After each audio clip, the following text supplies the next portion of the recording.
Tebat hari Senin 12 Rabiul Awal tahun ke-11 Hijriah bersamaan dengan hari lahirnya Rasulullah.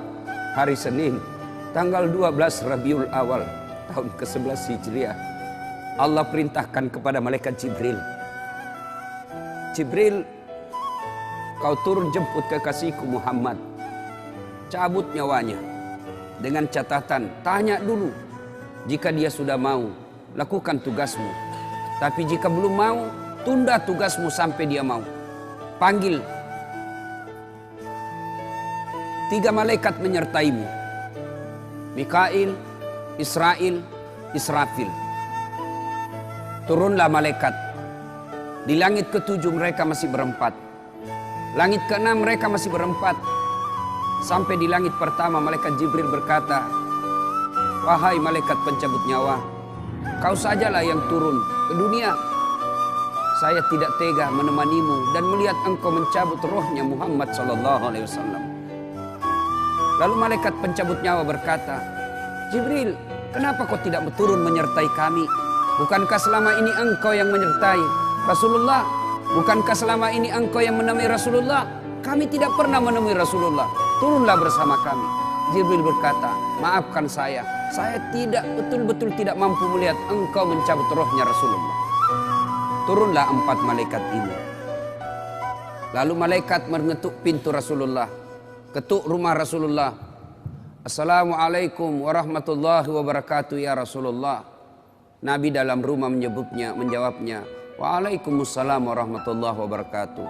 Fatimah membuka pintu, ternyata tidak ada orang di depan pintu. Rasulullah lalu bersabda, sudah ada di samping saya. Malaikat pencabut nyawa berkata, ya Muhammad, hari ini aku diperintah Allah untuk mencabut ruhmu. Menurutmu bagaimana? Kira-kira kalau Bapak ditanya seperti apa jawaban Bapak? Kalau saya ada saat hari ini Allah perintah untuk mencabut ruhmu, maka saya akan menjawab, tunggu dulu, istri saya baru 1. Rasulullah menjawabnya, wahai malaikat, 24 nabi dan rasul senior saya, 24 nabi dan rasul pendahulu saya, setelah mereka melaksanakan tugas, mereka pun menghadap kepada Allah. Hari ini saya siap menghadap, tapi saya lihat ini ada keanehan. Apa ya Rasulullah? Mana malaikat Jibril? Kok tidak ada di antara kalian? Mana sahabat saya? Mana Jibril? Malaikat pencabut nyawa berkata, Jibril menunggu di atas langit. Dia tidak datang untuk menyertai kami. Lalu Nabi perintahkan, kau panggil dulu. Ada perkara yang penting yang ingin saya tanyakan kepada Jibril. Setelah itu saya siap menghadap kepada Allah. Naiklah malaikat pencabut nyawa dan berkata kepada Jibril, ya Jibril, engkau dicari sahabatmu, turunlah engkau menyertai kami. Turun malaikat Jibril. Lalu ketemu dengan Nabi. Nabi bertanya kepada Jibril, ya Jibril, kalau hari ini aku harus menghadap kepada Allah, tolong berikan saya berita gembira. Tolong perdengarkan saya kalimat yang nikmat di telinga saya. Lalu Jibril bersabda, ya Muhammad, saya dapat berita gembira dari Allah. Seluruh malaikat yang pernah Allah ciptakan antri untuk menyambut rohmu ya Muhammad. Apalagi ya Jibril, ya Muhammad, seluruh nabi 24 haram masuk surga sebelum engkau lebih dulu. Meskipun engkau nabi paling terakhir, tapi Allah memberikan garansi dan jaminan haram seluruh nabi dan rasul masuk ke dalam surga sebelum engkau lebih dulu ya Muhammad. Nabi mengucapkan alhamdulillah. Apalagi ya Jibril, ya Muhammad, jika engkau punya dosa dan kesalahan, Allah telah mengampuni dosa dan kesalahanmu. Nabi bersabda, alhamdulillah.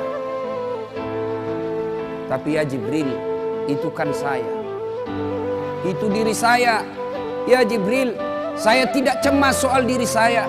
Saya tidak ragu soal diri saya. Yang saya cemaskan umatku ya Jibril. Bagaimana umatku sepeninggal aku kelak? Subhanallah. Nabi tidak mencemaskan anaknya. Nabi tidak mencemaskan istri beliau. Nabi tidak mencemaskan keluarga beliau. Yang beliau cemaskan umatku ya Jibril. Jibril lalu berkata, baiklah kalau begitu ya Muhammad, nantikan saya. Jibril lalu menghadap kepada Allah. Selang beberapa saat muncul kembali dan berkata, "Ya Muhammad, aku telah mendapat berita gembira dari Allah. Meskipun engkau sudah tidak di tengah-tengah mereka, meskipun engkau sudah tidak berada di tengah umatmu, selama umatmu berpegang kepada Quran dan Sunnah, mereka akan selamat dunia sampai di akhirat." Mendengar ini Rasulullah lalu tersenyum dan berkata, "Alhamdulillah, segala puji bagi Allah. Malaikat pencabut nyawa, silahkan laksanakan tugasmu."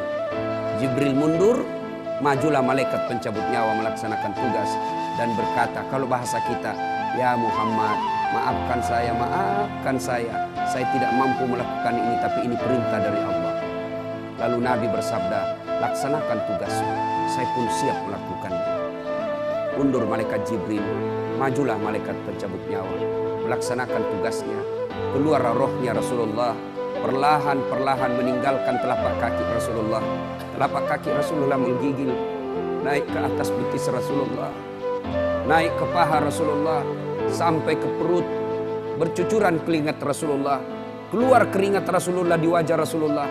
Malaikat Jibril lalu berpaling.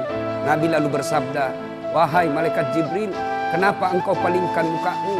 Apakah engkau jijik melihatku? Apakah kau jijik melihat wajah saya?" Jibril bersabda, "Ya Muhammad, ketahuilah demi Allah yang menguasai segala-galanya, tidak aku jijik melihat mukamu ya Muhammad. Aku tidak tega melihat engkau menghadapi sakaratil maut. Aku tidak mampu melihat engkau menghadapi sakaratil maut." Nabi lalu bersabda, "Ya Jibril, ketahuilah, andai saja Allah tidak cinta kepadaku, andai saja Allah tidak sayang kepadaku, betapa sakitnya sakaratil maut ini. Tapi aku mohon kepada Allah, ya Allah, jangan engkau timpahkan sakitnya sakaratil maut ini kepada umatku. Bebankan seluruh penyakit sakaratil maut ini, bebankan seluruh sakitnya sakaratil maut ini hanya kepadaku. Jangan engkau berikan umatku ya Allah." Begitulah cintanya Rasulullah kepada kita. Perlahan-lahan sampai ke tenggorokan. Sampai ke tenggorokan ruh Rasulullah. Habis menggigil seluruh badan Rasulullah, ditinggal ruhnya. Lalu di penghujung bibir beliau mengucapkan, "Pelihara solat kalian, pelihara solat kalian, pelihara solat kalian." Yang kedua Rasulullah berpesan, pelihara wanita di antara kalian, pelihara anak-anak gadis kalian, pelihara istri-istri kalian. Dan yang terakhir beliau ucapkan, tidak satupun keluarga yang diucapkan. Beliau tidak mengucapkan Khadijah, Khadijah. Beliau tidak mengucapkan Aisyah. Beliau tidak mengucapkan Hasan, Husain. Siapa yang diucapkan? Ummati, ummati, ummati. Berangkat Rasulullah. Hebohlah Mekah. Berduka seluruh Mekah. Abu Bakar menggigil. Sahabat yang lain meneteskan air mata. Satu sahabat yang tidak mau menerima kenyataan, Umar bin Khattab. Ketika disampaikan orang-orang, Rasulullah telah meninggalkan kita, Rasulullah telah menghadap kepada Allah, heboh satu Mekah. Umar bin Khattab marah. Dia cambuk, dia tarik pedangnya dan berkata, "Siapa yang mengatakan Muhammad wafat, maka aku tebas batang lehernya." Umar tidak biasa. Umar tidak mampu menerima kenyataan Rasulullah berpisah dengannya. Dan Umar mengamuk, "Siapa yang mengatakan Muhammad mati, saya tebas batang lehermu." Tampil Abu Bakar Siddiq berdiri di depan rumah Rasulullah dan bersabda dan berkata, "Siapa yang menyembah Muhammad, sesungguhnya Muhammad telah menghadap kepada Tuhannya. Tapi siapa yang menyembah Allah, Allah tidak akan mati, Allah akan abadi selama-lamanya." Mendengar ini lunglai seluruh badan Umar, jatuh sempoyongan tidak mampu berdiri. Begitu menyadari Rasulullah telah meninggalkan. Begitulah para sahabat mencintai Rasulullah. Bagaimana cinta kita kepada Rasulullah? Kita lebih cinta kepada mobil daripada cinta kepada Rasulullah. Kita lebih cinta kepada harta daripada cinta kepada Rasulullah. Kalau Rasulullah bukan cuma di dunia beliau cinta kepada kita, sampai di akhirat beliau mencintai kita. Dijelaskan dalam riwayat, ketika hari kebangkitan kelak, hari kiamat telah berlalu, seluruh makhluk binasa. Allah perintahkan kepada malaikat Jibril, "Ya Jibril, kau bangkitkan seluruh manusia. Kau cari makam Muhammad, kekasihku Muhammad. Kau bangkitkan Muhammad." Lalu malaikat Jibril berdoa kepada Allah, Ya Allah, berikan saya tanda untuk menemukan makam Rasulullah.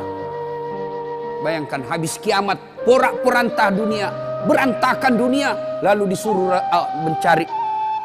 Jibril disuruh mencari makam Rasulullah. Dengan izin Allah, makam Rasulullah mengeluarkan asap. Lalu jasad Rasulullah bangkit. Seperti kalau Bapak lihat sirkus, naik jasad Rasulullah terangkat, ya kira-kira seperti ini. Naik badan Rasulullah, lalu Rasulullah badannya demi Allah diriwayatkan tidak rusak, tidak dimakan ulat, tidak dihancurkan tanah, seperti badan Rasulullah ketika hidup. Bangkit Rasulullah seolah baru bangun dari tidurnya. Dia gosok mata Rasulullah. Begitu terbuka mata Rasulullah seolah bangun dari tidur. Begitu dia buka, nampak ada Jibril di depannya. Lalu Rasulullah berkata kepada Jibril, "Ya Jibril, hari apa ini?" Jibril menjawab, "Ya Muhammad, inilah hari kebangkitan seperti yang Allah janjikan kepada kalian." Kira-kira saat itu siapa yang dicari Rasulullah? Apakah beliau mencari bapaknya yang tidak pernah dilihat sama sekali? Apakah beliau mencari ibunya yang hanya 2 tahun 4 hari bersamanya? Apakah beliau mencari cucu kesayangan beliau Hasan Hussein? Tidak. Tidak satu pun keluarga beliau yang dia cari. Pada saat itu Rasulullah bersabda, "Ya Jibril, kalau ini hari kebangkitan, aina ummati? Mana umatku? Mana umatku Jibril?" Kita yang dicarinya. Begitu cintanya Rasulullah kepada kita. Rasanya tidak ada satupun pemimpin di dunia ini yang mencintai umatnya seperti cintanya Rasulullah Sallallahu Alaihi Wasallam kepada kita. Kita lihat cinta kita kepada Nabi, salawat aja kita malas. Sallallahu ala Muhammad, Sallallahu alaihi wasallam, Sallallahu ala Muhammad, Sallallahu alaihi wasallam. Ya Nabi, salam alaik. Ya Rasul, salam alaik. Ya Habib, salam alaik.